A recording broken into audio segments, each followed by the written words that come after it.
तर दुपारपासून नेमकं काय घडलंय आपण बघितलं, मात्र या क्षणाची मोठी अपडेट आहे। नाशिकमध्ये अजूनही तणाव खरं तर कायम आहे। दोन गटांकडून एकमेकांवरती दगडफेक करण्यात आलेली आहे। बडी दर्गा या परिसरात दोन गटांनी दगडफेक केलेली आहे। पोलीस उपायुक्त चंद्रकांत खांडवी, पोलीस निरीक्षक अशोक शर्माळे यांना दगडफेकीत मार देखील लागलेला आहे। सध्या आपण जर बघितलं तर बडी दर्गा या परिसरामध्ये तणावाचं वातावरण निर्माण झालेलं आहे। दोन गटांनी एकमेकांवरती दगडफेक केलेली आहे।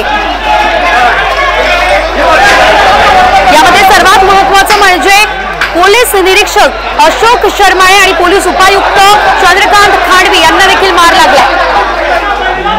अधिकचे अपडेट घेऊयात आमचे प्रतिनिधी अभिजित सुनावणे यांच्याकडून। अभिजित, सध्याची नेमकी काय परिस्थिती आहे? बडी दर्गा परिसरात नेमकं काय घडलं, सविस्तर?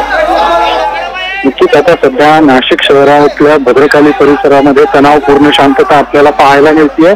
अगदी पोलिसांचा मोठा फौजफाटा आता या सगळ्या परिसरामध्ये तैनात करण्यात आलेला आहे आणि भद्रकाली परिसरामध्ये येणारे जे रस्ते आहेत त्या रस्त्यांवर देखील आता पोलिसांनी बॅरिकेडिंग लावून त्या परिसरामध्ये येणं जे आहे ते बंद केलेलं आहे। सध्या पोलिसांची कुमक जी आहे ती अगदी चौकामध्ये आता तैनात करण्यात आलेली आपल्याला पाहायला मिळते। काही वेळापूर्वी जी घटना या ठिकाणी या परिसरामध्ये घडलेली होती ती अचानकपणे दोन्ही गटाकडून जमावाकडून दगडफेकीला सुरुवात करण्यात आलेली होती आणि त्यामुळे पोलिसांना ही जमावाला पांगवताना त्या ठिकाणी अश्रुधुराच्या नळकांड्या फोडाव्या लागलेल्या होत्या। मात्र हे सर्व होत असताना दगडफेकीमध्ये पोलीस उपआयुक्त चंद्रकांत खांडवी यांच्यासह काही पोलीस अधिकारी देखील गंभीर जखमी झालेले आहेत आणि त्यामुळे आता कुठेतरी या सगळ्या परिस्थितीवर नियंत्रण मिळवण्यासाठी पोलिसांकडून शर्थीचे प्रयत्न सुरू करण्यात आलेले आहेत। सध्या या सगळ्या बडी दर्गा परिसरामध्ये जर आपण पाहिलं तर सध्या तणावपूर्ण शांतता जी ती आपल्याला पाहायला मिळते। अगदी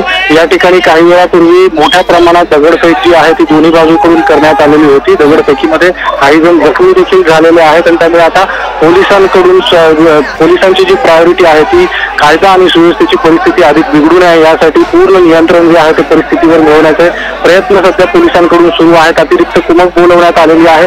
सगळ्या रस्ते जे आहेत या परिसरात येणारे ते बॅरिकेडिंग लावून बंद करण्यात आलेले आहेत। त्यामुळे कुठेतरी अद्यापही तणावाचं वातावरण जे आहे ते या सगळ्या परिसरामध्ये कायम असल्याचं पाहायला मिळतं।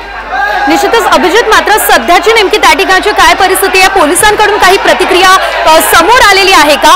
आणि या दगडफेकी मागचं नेमकं कारण काय होतं या संदर्भात सविस्तर माहिती द्या।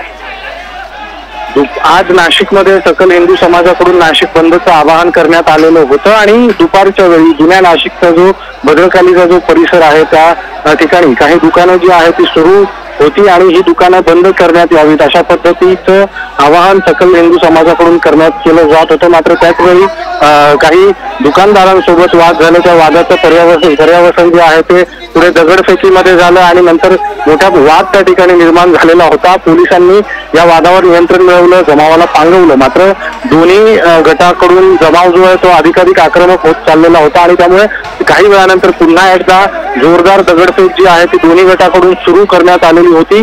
पोलीस या सगळ्या प्रकारावर नियंत्रण मिळवण्यासाठी प्रयत्न करत होते। मात्र पोलिसांचे हे प्रयत्न देखील जमावाच्या आक्रमकतेपुढे अपुरे पडत होते। शेवटी शर्थीचे प्रयत्न करून पोलिसांना त्या ठिकाणी लाठीचार्ज करावा लागला, अश्रुधुराच्या नळकांड्या फोडाव्या लागल्या। काही पोलीस आता जखमी झालेले आहेत। सध्या दोन्ही बाजूचा जमाव जो आहे त्यांना पांगवण्यात पोलिसांना यश आलेलं आहे आणि तणावपूर्ण शांतता सध्या बडी दर्गा या परिसरामध्ये सध्या तरी आपल्याला पाहायला मिळते।